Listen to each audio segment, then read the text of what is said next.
Ingat, tahun ini 5 tahun apa Thomas? Inflasi Pak Daud. Jadi kita, negara yang menurut hemat saya itu jangan dianggap enteng. Negara yang hebat dan kuat, ya, pembangunan masih tetap jalan.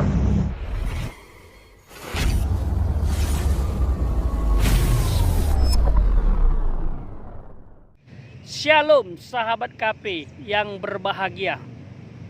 Pada kesempatan ini kita akan membahas tentang inflasi.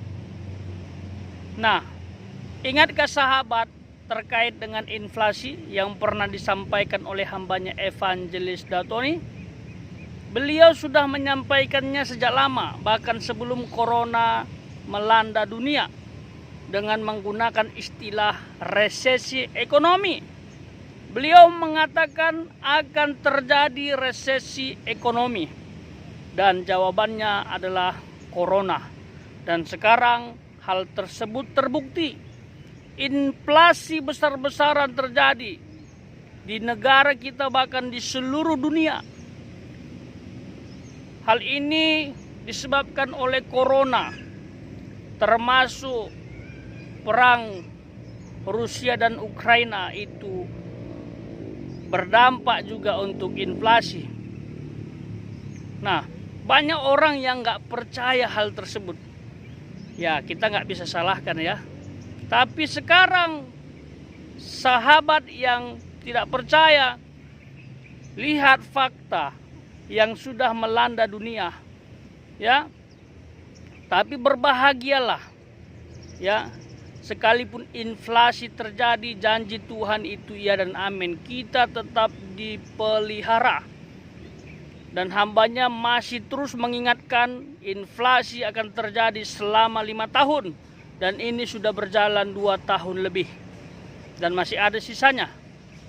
Dan apa yang akan kita lakukan untuk bertahan supaya di zaman inflasi ini, di masa inflasi ini kita bisa bertahan dan bisa juga naik.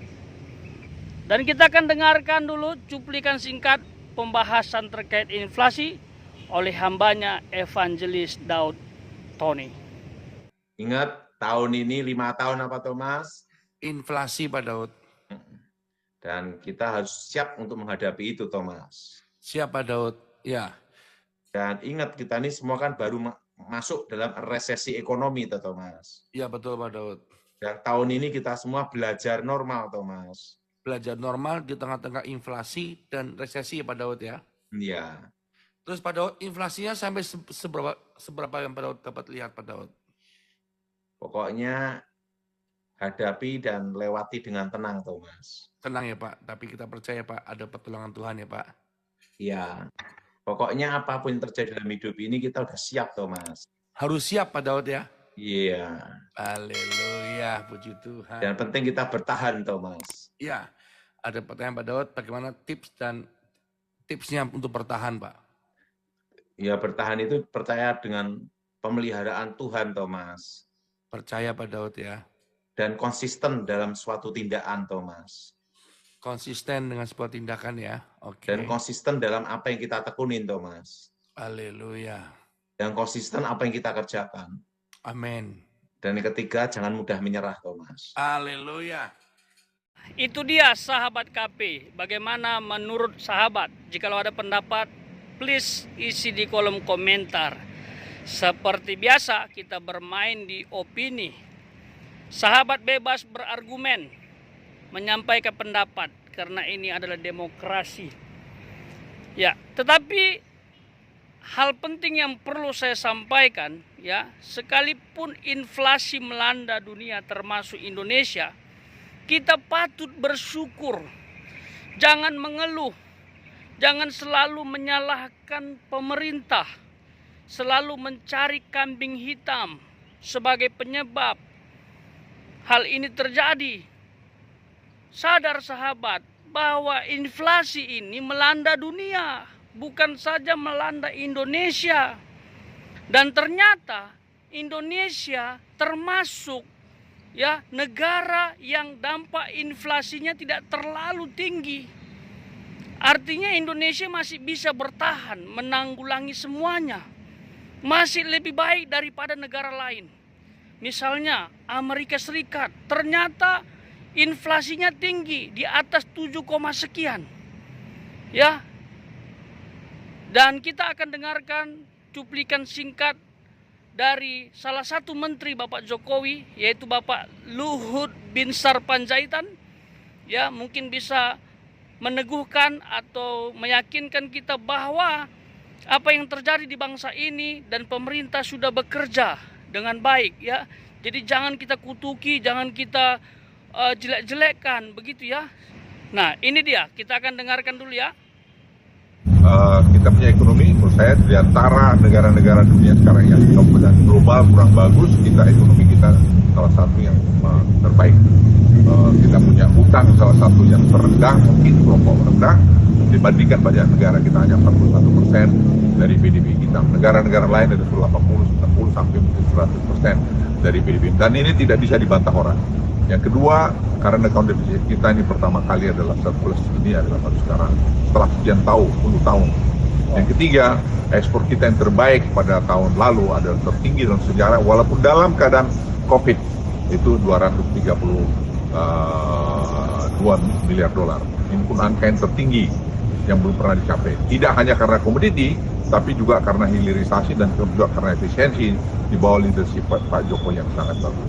Dan ini saya ingin sampaikan pada Anda semua juga bahwa rupiah kita sekarang termasuk salah satu mata uang dunia yang paling stabil.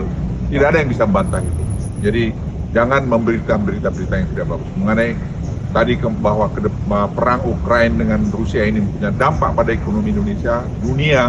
Ya, itu sekarang kita salah satu negara yang paling masih tahan terhadap tekanan itu. Tapi sekarang dihitung oleh tim anak-anak muda di kantor saya dan juga kami sarankan kepada Presiden, tentu kita ambil langkah-langkah untuk menghadapi itu. Secara bertahap mungkin akan terjadi kenaikan energi di sana sini, tapi dalam konteks kita masih menahan inflasi kita pada akhir tahun ini sampai kira-kira 5%. Hari ini inflasi kita masih 2,6% dan salah satu inflasi terendah di dunia. Yang dulu kita lihat Amerika inflasinya 1%, sekarang saja mereka 7,9%. Jadi kita negara yang menurut hemat saya itu jangan dianggap enteng. Negara yang hebat dan kuat, ya, pembangunan masih tetap jalan. Itu karena leadership Presiden Joko Widodo. Nah, berdasarkan ulasan Bapak Binsar Panjaitan, apakah kita masih ragu dengan pemerintah? Dengan Indonesia yang sudah berjuang dengan baik di mata dunia? Apakah kita harus merendahkan pemimpin bangsa kita? Secara pribadi jujur saya sedih melihat situasi yang terjadi di bangsa kita. Di tengah-tengah pemerintah berjuang untuk menanggulangi corona dan juga menghadapi tekanan dari dunia barat terkait dengan perang Rusia dan Ukraina. Apalagi sebentar akan ada G20 di Bali. Indonesia diperhadapkan dengan pilihan yang sulit. Memilih Amerika Serikat hadir di G20 atau Rusia. Di mana-mana sudah mulai demo, astaga. Nggak percaya dengan pemerintah. Kalau saya sih positive thinking ya. Tidak ada pemimpin yang sempurna. Saya mau kasih tahu. Walaupun Pak Jokowi diganti, belum tentu ada yang bisa menggantikan yang terbaik. Puji Tuhan kalau ada yang lebih baik. Takutnya ya lebih buruk. Ya, seperti itu. Jadi jangan merasa sempurna. Bahkan Anda yang protes, yang selalu menjatuhkan pemerintah, kalau dikasih kepercayaan belum tentu bisa juga. Hanya pintar ngomong, ya kan? Gak gampang memimpin bangsa, apalagi Indonesia yang sangat beragam, ya, yang sangat luas. Yang harus kita lakukan adalah kita support pemerintah. Ya, saya dengar baru-baru ini Pak Jokowi luar biasa. Dia bilang stop membahas isu penundaan pemilu atau 3 periode. Ya, karena ada orang salah paham, katanya Pak Jokowi yang menginginkannya. Pak Jokowi buktikan, stop. Kita fokus untuk penanganan COVID-19 dan perang Rusia dan Ukraina. Ya, bukan bermaksud ikut campur, ya, ikut dalam perang ini. Kita netral, tetapi ya kita bisa terkena dampak karena ada kaitannya dengan G20. Berdasarkan nasihat yang diberikan hambanya Evangelis Daud Tony tadi, 3 hal yang perlu kita lakukan di masa inflasi. Bukan menekan pemerintah ya. Yang pertama, percaya Tuhan pelihara. Amin. Lalu yang kedua, konsisten buat setiap apa yang saudara lakukan. Dan yang ketiga, bertahan. Ya, bertahan di masa sulit. Semua orang merasakan. Tapi yang menjadi pertanyaannya, kita mau bangkit enggak? Ya, banyak tantangan bangsa ini yang harus kita support. Bukan kita malah jatuhkan. Ya, semoga ekonomi Indonesia terus maju sekalipun inflasi menekan.